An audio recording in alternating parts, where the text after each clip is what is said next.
Hello everybody, అందరికీ నమస్కారం. యూజువల్గా ఒక డాక్టరు ఎందుకైనా మంచిది ఒక ఏజ్ లిమిట్ దాటిన తర్వాత కొన్ని టెస్టులు చేయించుకుంటే మీ వెల్బీయింగ్ కోసం ఇది చాలా అవసరము. ఇన్ఫ్యాక్ట్ ఒక ప్రాబ్లం వచ్చాక దాని రిలేటెడ్ టెస్టులు చేయించుకొని అప్పుడు ప్యానిక్ ఫీల్ అవ్వకుండా మెయింటెనెన్స్లో 30+లోనో 40+లోనో ఒక సెట్ ఆఫ్ హెల్త్ టెస్టులు చేయించుకుంటూ ఉంటే అది డెఫినెట్లీ చాలా హెల్ప్ అవుతుంది అని చెప్పారే అనుకోండి.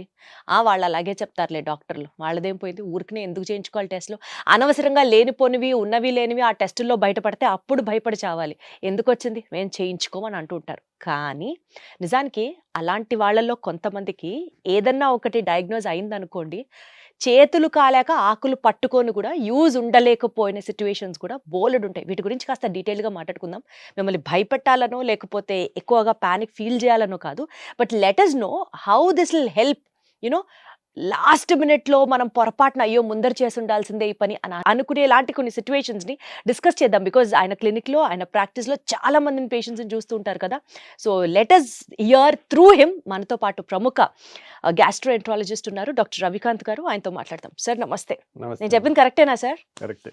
చెప్పండి సార్, మీ ఎక్స్పీరియన్స్లో కొన్ని సిచ్యువేషన్స్ షేర్ చేసుకోండి సార్. ఇప్పుడు యాక్చువల్గానండి కొన్ని హెల్త్ చెకప్స్ అన్నీ ఉంటాయి. సో ఒక 45 ఏళ్ళు 50 ఏళ్ళు దాటిన తర్వాత కొన్ని టెస్టులు రెగ్యులర్గా చేసుకుంటే మంచిది అనేది ఉంటుంది. సో 2 రకాల పద్ధతులు ఉన్నాయండి. కొంతమంది చాలా జాగ్రత్త పరులు ఉంటారు, సంవత్సరానికి ఒకసారి వెళ్ళిపోతారు, సరే అన్ని టెస్టులు చేసేయండి, ఏవేవి అవసరమో అన్నీ చేయించేసేయండి, అన్నీ చేయించేసుకున్నానని చెప్తారు, మళ్ళీ హ్యాపీగా వచ్చి మొత్తం చెకప్ చేయించేసుకున్నానని హ్యాపీగా ఉండేవాళ్ళు ఉంటారు. అన్నీ నార్మలే ఉన్నాయి. యూజువల్గా 100 మంది చేస్తే 99.9% అన్నీ నార్మలే ఉంటాయి. ఎందుకు? ఆయనకేం జబ్బు వచ్చేయాలి, అట్లా జనరల్ చెకప్కి వెళ్ళారు కాబట్టి జనరల్ చెకప్లో యూజువల్గా ఏమి పెద్ద తేడాలు ఉండవు. చిన్న చిన్న తేడాలు ఉంటే వాటిని అన్నీ మనం ఎక్కువ పట్టించుకోవాల్సిన అవసరం కూడా ఉండదు. మనం నా హైట్కి నేను 78 కేజీలు ఉండాలనుకోండి, 79 ఉంటే రిపోర్ట్ అబ్నార్మల్ కింద లెక్క. కానీ దానికి విలువ ఉందా? విలువ లేదు. అదే నేను 150 కేజీలు ఉంటే that is something difference. So 2 abnormal రిపోర్ట్సే. మీకు అర్థమైందా? అర్థమైంది. అసలు వెయిట్ అనేది నార్మల్ 78 అనుకోండి, నేను 79 ఉంటే అబ్నార్మల్ రిపోర్ట్, రెడ్ మార్క్ లో రావచ్చు. అది 150 ఉన్న రెడ్ మార్క్ వస్తుంది. దీనికి దానికి 2 అబ్నార్మల్ అనుకుని ఏడుస్తూ కూర్చుంటే, ఇప్పుడు వెయిట్ అంటే 78కి 79 ఉన్నా ఏం పర్లేదని మీ అందరికి తెలుసు. అదే కొలెస్ట్రాల్ 100 ఉండాలి, 110 ఉంది అనుకోండి, అది రెడ్ ఫ్లాగ్ లో వస్తుంది. ఎల్డిఎల్ కొలెస్ట్రాల్ 100 ఉండాల్సింది 110 ఉంది అనుకోండి, రెడ్ ఫ్లాగ్ లో వస్తుంది. అయ్యి బాబాయ్ అని బెందలెత్తిపోకర్లా. సింపుల్ జాగ్రత్తలు చేసుకుంటే అట్లా, అరే ఏదో ఒకటి భయపడితే నా మనశ్శాంతి కోల్పోతానని చాలా మంది చేయించుకొని వాళ్ళు ఉంటారు. సో ఇలా నేను చెప్పినట్టు టైం టు టైం సంవత్సరానికి ఒకసారన్నా జనరల్ చెకప్ లా చేయించుకుందాం అని వచ్చేవాళ్ళు 100 మందిలో లెస్ దాన్ 10% ఉంటారండి, 5% ఉంటారు అనుకోండి. సో కానీ కొన్ని టెస్టులు 40 ఏళ్ళు 50 ఏళ్ళ తర్వాత ఎందుకు చేయాలనేది నేను చెప్తాను. సో ఒక పేషెంట్ ఉన్నారండి, 6 నెలల కిందకు మన దగ్గరికి వచ్చారు. సో ఇప్పుడు ఎప్పుడు కూడా వాళ్ళ పనులు వాళ్ళ పిల్లలు వాళ్ళు ఎలా వాళ్ళ వెనకాలే పడతారు, కానీ వాళ్ళని వాళ్ళు ఒక్కోసారి పట్టించుకోరు అనమాట. సో ఒక 7-8 ఏళ్ళు వరకు ఏ టెస్ట్ చేయించుకోవాలా. సో మనకి ఊరికే ఫోన్ చేసి ఏదో కంప్లైంట్ చెప్తా ఉంటారు. సరే ఇక్కడ గ్యాస్ లాగా ఉంది, అక్కడ గ్యాస్ లాగా ఉంది, ఏదో ఒకటి ట్యాబ్లెట్ చెప్పండి అంటారు, ఏదో ఒకటి చెప్తాము. ఇట్లా కాదండి ఊరికే చేస్తున్నారు, ఫస్ట్ వెళ్ళి ఒక స్కానింగ్ చేయించుకుని రిపోర్ట్ పెట్టండి అని చెప్పాం. చెప్తే దాంట్లో 20 సెంటీమీటర్ల గడ్డ, ఇంత పెద్ద గడ్డ ఉంది. సో అదే అంటే ఒక 8 ఏళ్ళు నుంచి ఒక్క స్కాన్ చేయించలేదు. అల్ట్రాసౌండ్ స్కాన్, సౌండ్ వేవ్స్తో చేసే స్కాన్, ఒక్క సైడ్ ఎఫెక్ట్ లేదు. It is not CT scan. So ultrasound scan అనేది చేయించుకుంటే ఎంత అవుతుంది? మహా అయితే 1200. మనకి సంవత్సరానికి ఒకసారి చేయించుకున్న 40 ఏళ్ళు దాటిన తర్వాత, ఇప్పుడు 20 ఏళ్ళ వాళ్ళకి క్యాన్సర్ రావు కదా, 40, 50, 60 ఏళ్ళు దాటిన వాళ్ళకి యూజువల్గా వయసు ఎక్కువైన వాళ్ళకి క్యాన్సర్లు ఎక్కువ వస్తుంటాయి. సో క్యాన్సర్ అయ్యి ఉండొచ్చు, నాన్ క్యాన్సర్ అయ్యి ఉండొచ్చు. అంత పెద్ద గడ్డ అంతవరకు పెరిగే వరకు కూడా మనకు తెలియలేదు కదా. అదే ఇప్పుడు అంత పెద్ద గడ్డ తీయాలంటే పొట్టంతా కొయ్యాలి, లేదంటే అది అసలు ఏం గడ్డ, క్యాన్సర్ గడ్డ, నాన్ క్యాన్సర్ గడ్డ, క్యాన్సర్ గడ్డ అనేది మళ్ళీ ఇంకా ఫర్దర్ టెస్టులు చేసి చూస్తాం. సో మనకి అంత పెద్ద దాన్ని హ్యాండిల్ చేయటం కూడా కష్టం కదా. ఇప్పుడు రియల్గా ఏ ఫైనల్ స్టేజ్ క్యాన్సర్ అని వచ్చింది అనుకోండి, ఒకవేళ ఆపరేషన్ చేసి తీసినా ఒక్కోసారి కంప్లీట్గా క్యూర్ అవ్వచ్చు, క్యూర్ అవ్వకపోవచ్చు. మనకి సరే ఆపరేషన్ చేయించుకుంటాం, పెద్ద కోతన్నా చేయించుకుంటాం, కానీ క్యూర్ అవుతే అనే గ్యారంటీ అనేది ఉండదు. సో ఆ పేషెంట్కి ఏంటంటే అది క్యాన్సర్ అని వచ్చింది. అయ్యో! సో ఇప్పుడు చూడండి ఎంత అన్యాయం జరిగిపోయినట్టు. సింపుల్గా ఇప్పుడు ఒక రోజులో అయితే ఇంత గడ్డ ఫామ్ అవుతుంది కదా, 18 సెంటీమీటర్లు 30 సెంటీమీటర్ల గడ్డలు. సో అది ఫామ్ అవడానికి ఖచ్చితంగా స్లోగా ఒక 1 to 2 years పైన పట్టుద్ది. మనం ఇయర్లీ చెకప్లో చేసుకున్న అది 5 సెంటీమీటర్లు 10 సెంటీమీటర్లు ఉన్నప్పుడు చేసుకుంటే ఆపరేషన్ తేలికైపోను, ఫస్ట్ స్టేజ్లో కనపడను, క్యూర్ అయిపోను. సో అలాని నేను ఇంకా మరీ ఎక్స్ట్రీమ్గా వెళ్ళి సిటీ స్కాన్ చేయించేసుకుంటాను, ఎంఆర్ఐ స్కాన్ చేయించేసుకుంటాను, ఆ స్కాన్ చేయించేసుకుంటాను, ఈ స్కాన్ చేయించుకుంటాను, ఇలాంటి నాన్ సెన్స్ స్కాన్లన్నీ కూడా అవసరం లేదు. అవన్నీ కాస్ట్లీ టెస్ట్లు. ఇప్పుడు ఒక సిటీ స్కాన్ అంటే 8,000 అవుతుంది, ఒక ఎంఆర్ఐ స్కాన్ అంటే 8,000 అవుతుంది. అనవసరంగా మీరు డెసిషన్స్ తీసుకోకూడదు. జనరల్ చెకప్లో మామూలుగా ఏమి ఉంటాయంటే సిబిపి అంటే కంప్లీట్ బ్లడ్ పిక్చర్, అంటే మనకి రక్తం ఎంత ఉంది, ఎనీమియా ఉందా లేదా, రక్తహీనత ఎంతమంది లేడీస్కో ఉంటుందండి. వాళ్ళకి తెలీదు, నీరసం నీరసం నీరసం నీరసం అని కూర్చుంటారు. వాళ్ళకి 12, 13 బ్లడ్ ఉండాలి. 10 ఉంటుంది నార్మల్ అనుకుంటారు, 10 నార్మల్ కాదు, 12 ఉండాల్సిందే. వాళ్ళకి ఆ 10 ఎందుకు ఉందని చూస్తే ఐరన్ లోపం ఉంటుంది. ఐరన్ లోపం వల్ల నీరసం నీరసం నీరసం అంటారు, పనులు సరిగ్గా చేసుకోలేరు. సో మనం దాన్ని బట్టి ఐరన్ టెస్ట్ ఒకటి చేసుకుంటాం, B12 టెస్ట్ ఒకటి చేసుకుంటాం. ఒకసారి ఇవి లోపాలు ఉన్నాయనుకోండి, వీటిని సరి చేసుకుంటే వాళ్ళకి హుషారు బాగా వస్తుంది, యాక్టివ్గా పరుగులు తీస్తూ పనులు చేసుకుంటారు. ఇంకా నెక్స్ట్ ఏం చేస్తాము, లివర్ ఫంక్షన్ టెస్ట్లు ఒక 10 ఉంటాయి. 10 కలిపి ఒక మైక్రో డ్రాప్ ఇంత చుక్కలో ఇస్తే ఒకేసారి 500 600 అవుతుంది. అది చేసుకున్నాం అనుకోండి, మనకి ఆ 10 రకాల లివర్ టెస్ట్లు వచ్చేస్తాయి. ఆ లివర్ టెస్ట్లో 99% నార్మల్ ఉంటుంది, ఓకే లివర్ సేఫ్ అని వచ్చేస్తుంది. కిడ్నీ ఫంక్షన్ టెస్ట్ అని ఉంటుంది. కిడ్నీ ఫంక్షన్ టెస్ట్లో ఏముంటుంది, క్రియాటినిన్, యూరియా, యూరిక్ యాసిడ్, ఈ 3 టెస్టులు చేసుకున్నాం అనుకోండి, అమ్మయ్య kidney test perfect. Urine test, ఇవన్నీ నేను చెప్పేవన్నీ పెద్ద కాస్ట్లీ ఉన్నాయి కాదు. కంప్లీట్ బ్లడ్ పిక్చర్ అంటే 150 రూపాయలు. అన్ని ఒక బ్లడ్ శాంపుల్లోనే అయిపోతాయి, అన్ని ఒక బ్లడ్ శాంపుల్లోనే, ఒక బ్లడ్ శాంపుల్లో అన్నీ అయిపోతాయి. తర్వాత ఫాస్టింగ్లో వెళ్ళి కొలెస్ట్రాల్ ఇచ్చేసాం అనుకోండి, 40-50 ఏళ్ళు దాటిన వాళ్ళు లిపిడ్ ప్రొఫైల్ ఒకటి చేసాం అనుకోండి, అవి దాంట్లో LDL కొలెస్ట్రాల్ ఎంత ఉందనేది చూసుకోవాలి, 100 లోపు ఉండాలి, అదొకటి చూసుకుంటారు. తర్వాత షుగర్ ఉందా, తర్వాత బీపీ చెకప్ ఒకసారి చేసుకుంటాం. బీపీ అనేది మనకు రూపాయి ఖర్చు లేదు, అది అలాగే ఎక్కడికి వెళ్ళినా చేసుకోవచ్చు, ఇంట్లో అయినా బీపీ మిషన్ పెట్టుకుని చేసుకోవచ్చు. సో లివరు, కిడ్నీ, సిబిపి చేసుకున్నాము, CBP, LFT, RFT, liver function test, kidney function test. తర్వాత కాల్షియం టెస్ట్ ఒకటి చేస్తాం. కొంతమందికి కాల్షియం తక్కువ ఉన్న ప్రాబ్లమే, ఎక్కువ ఉన్న ప్రాబ్లమే, కాబట్టి కాల్షియము, సోడియం, పొటాషియం ఎలక్ట్రోలైట్స్ అంటారు, ఇవి చేస్తాము. ఇంకింతే. ఇవి చాలా వరకు ముఖ్యమైన blood test, core of the blood test. ఇవి చూసుకుంటే చాలండి. తర్వాత స్కానింగ్ ఒకసారి ఏంటి, యూరిన్ టెస్ట్ ఒకటి చేస్తాం. యూరిన్లో కొంతమందికి గ్లూకోజ్ పోతుందా, కొంతమందికి వేరే ఏమన్నా ఉన్నాయా, చిన్న ఎర్లీ స్టేజ్లోనే తెలుస్తుంది. మైక్రో ఆల్బుమిన్ అని చేసాం అనుకోండి, యూరిన్ మైక్రో ఆల్బుమిన్ టెస్ట్ చేసుకుంటే మనకు ఒక 4-5 ఏళ్ల తర్వాత కిడ్నీలు ఫెయిల్ అవుతాయా, 10 ఏళ్ల తర్వాత ఫెయిల్ అవుతాయా అనేది కూడా మనం అంచనా వేయచ్చు. సో ఇది కూడా మంచి టెస్ట్ అనమాట, యూరిన్ మైక్రో ఆల్బుమిన్ అనేది. ఇది కూడా జనరల్ చెకప్లో పెట్టుకోవాల్సింది. తర్వాత ఇంకా నెక్స్ట్ ఏముంది, అల్ట్రాసౌండ్ స్కానింగ్, సింపుల్ స్కానింగ్ 1200 రూపాయలు. ఇలాంటివి ఏదన్నా క్యాన్సర్లు కానీ, గడ్డలు కానీ, సిస్ట్లు కానీ, పొట్టలో ఏది ఉన్నా పొట్ట మొత్తం స్కానింగ్ అయిపోతుంది. పొట్టలో ఎన్ని అవయవాలు ఉంటాయి చెప్పండి, ఇటు లివర్ ఉంటుంది, లివర్ కనపడుతుంది, ఇటువైపు స్ప్లీన్ ఉంటుంది, స్ప్లీన్ కనపడుతుంది. పేగులు అంత పర్ఫెక్ట్గా కనపడకపోయినా అల్ట్రాసౌండ్ స్కాన్లో ఏదైనా పెద్ద పెద్ద గడ్డలు అలాంటివి ఉంటే కనపడతాయి. తర్వాత గర్భసంచి కనపడుతుంది, యూరిన్ బ్లాడర్ కనపడుతుంది, తర్వాత 2 కిడ్నీలు కనపడతాయి. సో మనకు పొట్టలో చాలా వరకు సింపుల్గా అయిపోతాయి. సో అదే అల్ట్రాసౌండ్ స్కాన్ బ్రెయిన్కి చేయలేము, ఎందుకు, ఎముక ఉంటుంది కదా, ఎముక లోపలిది కనపడదు సౌండ్ స్కాన్లో, అది సిటీ స్కాన్లోనే కనపడుతుంది. అట్లా ఈ అల్ట్రాసౌండ్ స్కాన్ ఇవన్నీ కలుపుకుంటే ఎంత అవుతుంది, ఒక 4,000లో చాలా వరకు జనరల్ చెకప్లో చేయాల్సిన మోర్ ఇంపార్టెంట్ టెస్ట్లు 90% ఆఫ్ ద సేఫ్టీ ప్రివెంటివ్ టెస్ట్లు అన్నీ అయిపోతాయి. సో అలా చేసుకుంటే చాలు, ఇంకా అంతకు మించి వెళ్ళకపోతే ఇది సంవత్సరానికి ఒకసారి 40-45 ఏళ్ళు దాటిన వాళ్ళు ఒకసారి చేసుకుంటే ఏదన్నా వచ్చినా ఎర్లీ స్టేజ్ లో వాళ్ళు డిటెక్ట్ చేయడానికి చేస్తే సరిపోతుంది, కొంత జాగ్రత్త. సరే, ఇప్పుడు మీరు చెప్పినట్లుగా ఆ పేషెంట్ కి క్యాన్సర్ గడ్డ అన్నారు కదా, అలా క్యాన్సర్ కి సంబంధించిన స్క్రీనింగ్ టెస్టులు చేసుకోవడానికి రైట్ ఏజ్ ఎప్పటి నుంచి అండి? ఒక్కొక్క క్యాన్సర్ కి ఒక్కొక్క స్క్రీనింగ్ టెస్ట్ ఉంటుందండి. ఇప్పుడు ఫ్యామిలీలో మదర్కో, పిన్నికో, అత్తకో, మేనత్తకో, పిన్నికో రొమ్ము క్యాన్సర్ ఉందనుకోండి, సో ఆ లేడీస్ 50 ఏళ్ళు దాటిన తర్వాత ప్రతి 5 ఏళ్ళకి మ్యామోగ్రామ్ టెస్ట్ చేస్తారు. 50 దాటాక. ప్లస్ అన్నిటికన్నా బెస్ట్, మనకి మోస్ట్ వాల్యుబుల్ థింగ్, ఇంక ఇది లేకపోతే మనం బతకలేము అనేవన్నీ కూడా ఫ్రీగా దొరుకుతాయి మనిషికి. ఒకటి గాలి లేకపోతే మనం 8 నిమిషాల్లో చచ్చిపోతాం, ఫ్రీ.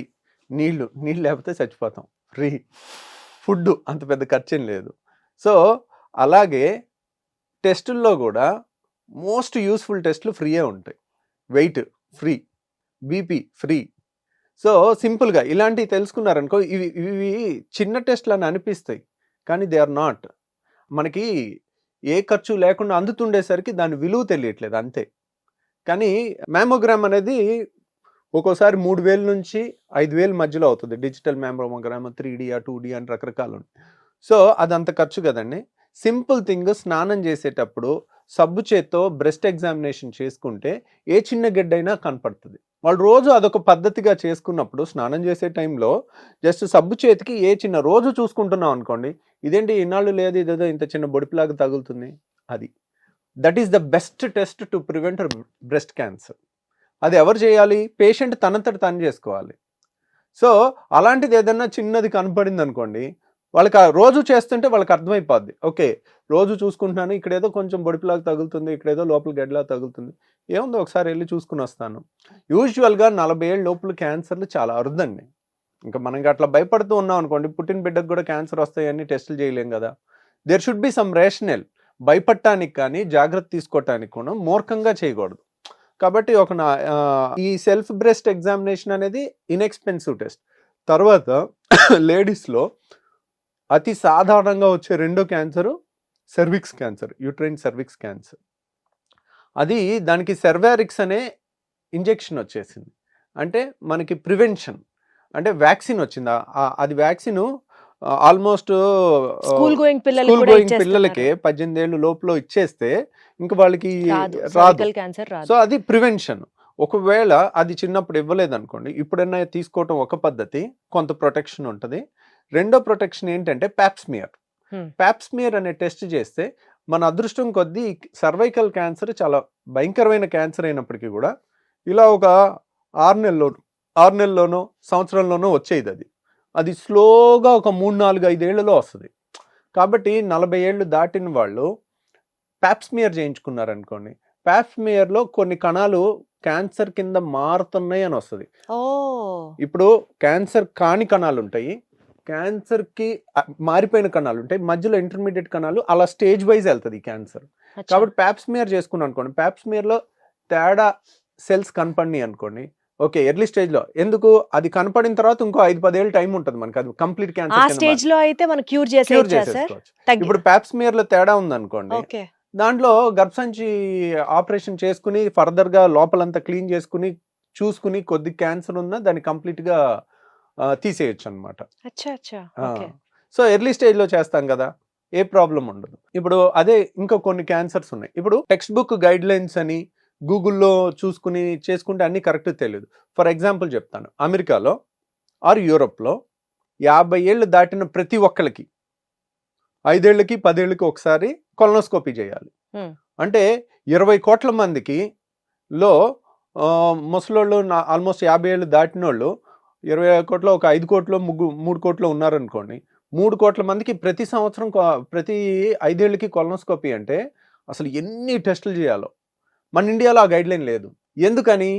మన ఇండియాలో కోలన్ పెద్దపై క్యాన్సర్ తక్కువ, అమెరికాలో 30 రెట్లు ఎక్కువ మనకన్నా. అంటే వాళ్ళు ఎక్కువ జంక్ తింటారు కదా సార్. అదే వాళ్ళ ఫుడ్. మనది ఫస్ట్ నుంచి వెజిటేరియన్ డైట్, ఆ జీన్స్ వల్ల అయి ఉండొచ్చు మోస్ట్లీ. సో కాబట్టి అక్కడ వెజిటేరియన్ తిన్నప్పటికీ కూడా వాళ్ళ జెనెటిక్ గా కూడా వాళ్ళకి ఆ ప్రెడిస్పోజిషన్ ఉంది. కొన్ని క్యాన్సర్లు కొన్ని దేశాల్లో ఎక్కువ ఉంటాయి. ఇప్పుడు మీరు అమెరికా, యూరోప్ తీసుకున్నారు అనుకోండి, పెద్దపై క్యాన్సర్ చాలా కామన్. అందుకని వాళ్ళకి అందరికీ కొలనోస్కోపీ 50 ఏళ్ళు దాటిన తర్వాత వాళ్ళు కొలనోస్కోపీ చేయించుకోలేదనుకోండి, వాళ్ళు ఇన్సూరెన్స్ డిఫాల్టర్ అవుతారు. సో మీరు 10 ఏళ్లలో చేయాల్సిన కొలనోస్కోపీ చేయలేదు, మీరు మీ హెల్త్ని మీరు సరిగ్గా చూసుకోలేదు కాబట్టి, మేము ఫ్రీగా ఇచ్చే టెస్ట్ కూడా మీరు చేసుకోలేదు కాబట్టి మీకు ఇన్సూరెన్స్ ప్రీమియం పెంచుతున్నాం, ఇప్పుడు మీకు క్యాన్సర్ వస్తే మేము ఎందుకు కట్టాలన్నట్టుగా స్ట్రిక్ట్ రూల్స్ ఉంటుంది. అందరూ ఖచ్చితంగా చేయించుకుంటారు ఇండియాలో, ఎందుకంటే తక్కువ కాబట్టి మనకు అది అవసరం లేదు పెద్దపై క్యాన్సర్. మిగిలింది ఏమిటి? అల్ట్రాసౌండ్ స్కాన్ చేస్తే ఆ 1200 రూపాయల్లో మనకు అన్నీ అయిపోతాయి.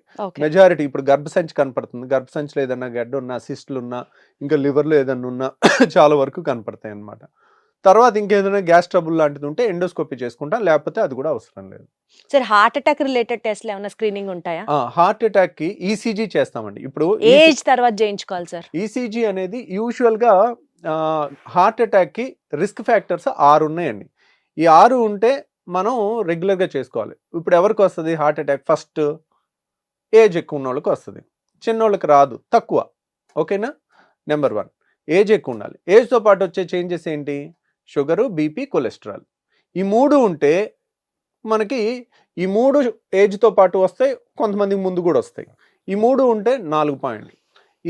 ఇవి ఉంటే మనకి హార్ట్ అటాక్ రిస్క్ పెరుగుతుంది. ఇంకేంటి? ఒబిసిటీ 5. తర్వాత జెనెటిక్స్. మన ఫ్యామిలీలో ఎవరికన్నా ఎర్లీ ఏజ్లో 40 ఏళ్ళకి 50 ఏళ్ళకి మన నాన్నగారికి హార్ట్ అటాక్ వచ్చింది అనుకోండి, దట్స్ ఎ రెడ్ ఫ్లాగ్. వాళ్ళు ఎప్పుడు టోస్ మీద ఉండాలి. వాళ్ళ ఫ్యామిలీలో పిల్లలకు కూడా 40 ఏళ్ళకి వచ్చే అవకాశం ఉంటుంది. అలర్ట్గా ఉండాలి ఎప్పటికప్పుడు. ఈసీజీలో అంటే post 25, post 30 annually once checkup చేయించుకోవడాలు అట్లా ఏమన్నా ఉన్నాయా? లేదండి, అసలు అలా లేనే లేదు. అలా ఇక 25 ఏళ్ళకి 30 ఏళ్ళకి. ఇంకొకటి అతి ముఖ్యమైన రిస్క్ ఫ్యాక్టర్ 6 చెప్పాను కదా ఇప్పుడు. ఏజ్, షుగర్, బీపీ, కొలెస్ట్రాల్, తర్వాత ఒబిసిటీ, తర్వాత జెనెటిక్స్ అంటే ఫ్యామిలీలో ఎవరికన్నా ఉందా లేదా, అంటే యంగ్ ఏజ్లో. మన సపోజ్ మీ ఫాదర్కి 85 ఏళ్ళకి హార్ట్ అటాక్ వచ్చింది అనుకోండి, it doesn't make any sense. తనకి 55 ఏళ్ళకి 50కి 49కి వచ్చింది అనుకోండి, మనం జాగ్రత్తగా ఉండాలి. అట్లా అనమాట. పక్షవాతం వచ్చిన అట్లా అన్ని ఇప్పుడు ఇంకా అన్నిటికన్నా భయంకరమైన రిస్క్ ఫ్యాక్టరు మనం వద్దు అనుకుంటే ఈ క్షణం తీసేసేది స్మోకింగ్. యంగ్స్టర్స్లో హార్ట్ అటాక్ వచ్చేది స్మోకర్స్లో ఎక్కువ వస్తుంది. ఓకే. మీరు జెనెటిక్స్లో వచ్చేది దానికన్నా స్మోకింగ్ వల్ల వచ్చేది చాలా ఎక్కువ. ఫస్ట్ 40 ఏళ్ళకి హార్ట్ అటాక్ వచ్చింది అనగానే ఫస్ట్ అడిగే క్వశ్చన్ స్మోక్ చేస్తారా? స్మోకింగ్ ఈ 6 రిస్క్ ఫ్యాక్టర్లు ఎంత డేంజరో అంతకన్నా 10 times రిస్క్ అనమాట. సో మనం ఈరోజు మన ఏజ్ని మనం ఇర్రివర్సిబుల్, దాన్ని చేయలేం కదా. 70 ఏళ్ళ మనిషిని 20 ఏళ్ళు చేయలేము, దాన్ని మార్చలేము. స్మోకింగ్ ఈరోజు స్మోకర్ అయితే మరుసటి రోజు నాన్ స్మోకర్ కింద మారిపోవచ్చు. సో హార్ట్ అటాక్ రాకుండా ఉండాలంటే ఫస్ట్ స్మోకింగ్ ఆపేయాలి. మిగిలిన మన చేతిలో. ఇంకా కొలెస్ట్రాల్ మరీ 200 ఉందనుకోండి, ఎల్డిఎల్ కొలెస్ట్రాల్ 100 ఉండాలి, 200 ఉందనుకోండి, కొలెస్ట్రాల్ ట్యాబ్లెట్ ఒకటి వాడుకుంటే తగ్గుద్ది. ఈ టాపిక్ మళ్ళీ ఒక ఫుల్ టాపిక్ అవుద్ది. అసలు కొలెస్ట్రాల్కి ట్యాబ్లెట్ వాడాలా వాడకూడదా, వాడటం వల్ల నష్టమా లాభమా అనేది అది సెపరేట్ టాపిక్ అవుద్ది, అది మళ్ళీ మాట్లాడుకుందాం. తర్వాత ఇంకా హార్ట్ చెకప్ అంటారా, ఈసీజీ ఒకటి చేస్తారు, ట్రెడ్మిల్ చేస్తారు. ట్రెడ్మిల్ అంటే ఏంటి? బాగా పరిగెట్టించి అప్పుడు ఈసీజీ చేస్తారు. మామూలు ఈసీజీలో హార్ట్ అటాక్ వచ్చిన తర్వాత చేంజెస్ కనపడతాయి. రాకుండా ముందే ఎక్కడన్నా బ్లాక్ ఉందనుకోండి, పరిగెట్టినప్పుడు ఈసీజీ చేస్తే మనకి దాంట్లో కొన్ని చేంజెస్ కనపడతాయి. అంటే ఒక 5 ఏళ్ళకో 3 ఏళ్ళ తర్వాత వచ్చే హార్ట్ అటాక్ పరిగెట్టినప్పుడు మనకి ఆ చేంజెస్ ఈసీజీలో కనపడతాయి. అది ట్రెడ్మిల్ టెస్ట్. ఎకో అంటారు. ఎకో అంటే హార్ట్కి మామూలు స్కానింగ్ చేస్తాం. ఇవి కూడా పెద్ద ఖర్చు కాదు. ఈ ఎకో, టీఎంటీ ఇవన్నీ కూడా 1500 అయిపోతాయి. ఎనీ గుండె డాక్టర్కి వెళ్ళి 50 ఏళ్ళ తర్వాత ఒకసారి చేయించుకున్నాను, మళ్ళీ అన్ని టెస్టులు బాగున్నాయి, జనరల్ చెకప్ అన్నీ చేయించుకున్నాను, అన్నీ బాగున్నాయి, కొలెస్ట్రాల్ బాగున్నాయి, బీపీ బాగుంది, షుగర్ బాగుంది, మళ్ళీ 1 సంవత్సరం తర్వాత ఈ జనరల్ చెకప్ చేసుకోవచ్చు. హార్ట్ చెకప్ 4-5 ఏళ్ళకో 3 ఏళ్ళకో అట్లా కంప్లైంట్. అంటే రఫ్ గా సార్ ఇప్పుడు మీరు చెప్పిన టెస్ట్లు అన్ని ఫుల్ బాడీ చెకప్, హార్ట్ ఏంటి, కిడ్నీ ఏంటి, పొట్ట ఏంటి, అంతా ఒక 10,000 బడ్జెట్ లో అయిపోతుందా సంవత్సరానికి? 10,000 బడ్జెట్లో అయిపోద్దండి. ఇంకా తక్కువలో కూడా అయిపోద్ది, మన ఆఫర్స్ చూసుకుని అలా చూసుకుని. ఇప్పుడు కొంతమంది మనీ పెట్టుకోలేరు అనుకోండి, మన హాస్పిటల్లో శుక్రవారం స్కానింగ్లు ఆల్మోస్ట్ మనం ఫ్రీగా చేస్తాము ఒక 10 మందికి. ఎందుకంటే శుక్రవారం నాకు వేరే సర్జరీస్ వరకే పెట్టుకుంటాను, ఓపీ చూడను కాబట్టి మనకు కొంత ఫ్రీ టైం ఉంటుంది స్కానింగ్కి. కాబట్టి ఒక 10 మందికి మనం ఎవ్రీ శుక్రవారం మనం ఫ్రీగా చేస్తాం. కాబట్టి అది ముందే మీరు బుక్ చేసుకుంటే ఉపయోగపడుతుంది. మనకు అక్కడే 1200 కలిసినట్టు. రియల్గా ఆ 1200 కూడా మ్యాటర్ అయిన వాళ్ళకి అది ఫ్రీ, చాలా హెల్ప్ అవుతుంది. సో ఎందుకండి 10,000 మనవి కాదు అనుకుంటే లైఫ్ లాంగ్ హ్యాపీగా ఉండొచ్చు. లాస్ట్ మినిట్లో అమ్మ బాబోయ్ ఇది మనం ముందరే తెలుసుకొని ఉంటే బాగుండు అన్న ఒక రిగ్రెట్ లేకుండా, ఒకవేళ ఏం ఉండకూడదు బట్ ఏమన్నా ఉన్నా there is every possibility to cure it if it is in the earlier stage. ఇంకొకటి కూడా అండి, ఇప్పుడు 10,000 కూడా ఎక్కువ అండి. అందరూ 10,000 పెట్టుకోలేకపోవచ్చు సంవత్సరానికి ఒకసారి. ఇప్పుడు 15,000 జీతం ఉన్నోళ్ళు ఎక్కడ పెట్టుకుంటారు వాళ్ళ అమ్మా నాన్నకి చేయించాలంటే?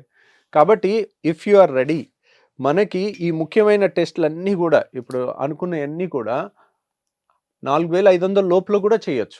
ప్యాకేజ్ లాగా మన హాస్పిటల్లో పెట్టాం, కావాలంటే అంతలో కూడా చేసేసుకోండి, ముఖ్యమైన అన్ని టెస్టులు కవర్ అయ్యేటట్టు. ఎవరన్నా కావాలనుకుంటే ఆ 4,500 లోపలనే ఇవన్నీ కూడా మనం ప్యాకేజీలో పెట్టుకుని చేసుకోవచ్చు. Got it sir. దానికన్నా ఒక్కటి మీరు గుర్తుంచుకోవాల్సింది prevention is better than cure అన్నది ఉంది కాబట్టి ముందరగానే తెలుసుకుంటే it is always safe rather than late అయిపోయింది అయ్యో ఇప్పుడు ఎందుకు అని అనుకునే బదులు. Thank you so much sir. Thank you అండి.